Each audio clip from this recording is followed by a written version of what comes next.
अस्सलाम वालेकुम। मेरी तरफ से तमाम पाकिस्तानियों को जश्न आज़ादी बहुत बहुत मुबारक हो। और आप पाकिस्तान जिस भी खित्ते में रहें, पाकिस्तान का दिफा करने के लिए सबसे पहले आगे आए।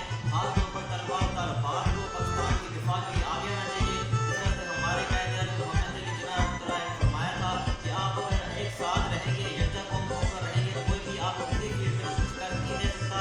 और आप जो है बात पर अमल करें और हर शोबे में है पाकिस्तान का नाम रोशन करें और हर फील्ड में आगे आए जब पाकिस्तान का नाम रोशन करेंगे तो इसकी वजह से पाकिस्तान जो है तरक्की करेगा और पाकिस्तान का नाम रोशन होगा।